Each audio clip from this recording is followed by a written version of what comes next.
che forte come la morte e l'amore, tenace come gli inferi e la passione,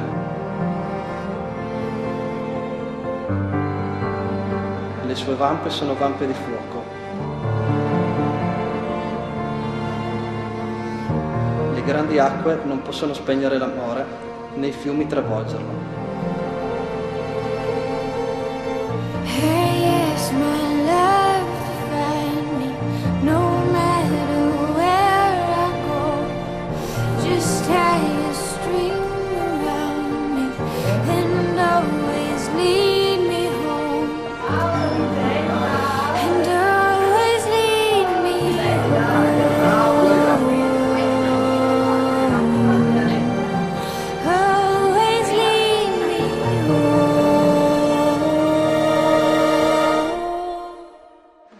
Io, Matteo, accolgo te, Giorgia, come mia sposa. Con la grazia di Cristo prometto di esserti fedele sempre, Nella gioia e nel dolore, nella salute e nella di malattia. amarti e onorarti tutti i giorni della mia vita.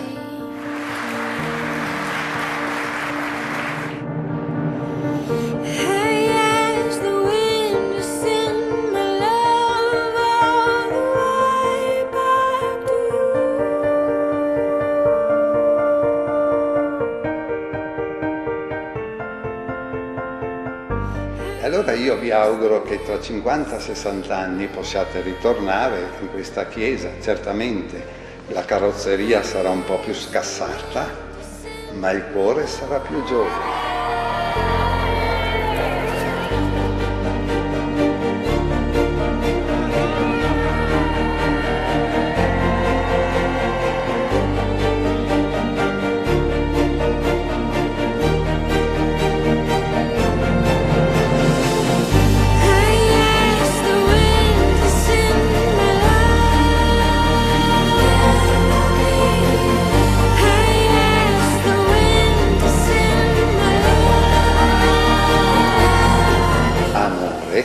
È una parola composta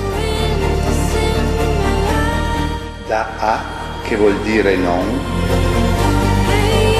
e da mortis, che vuol dire che non conosce la morte.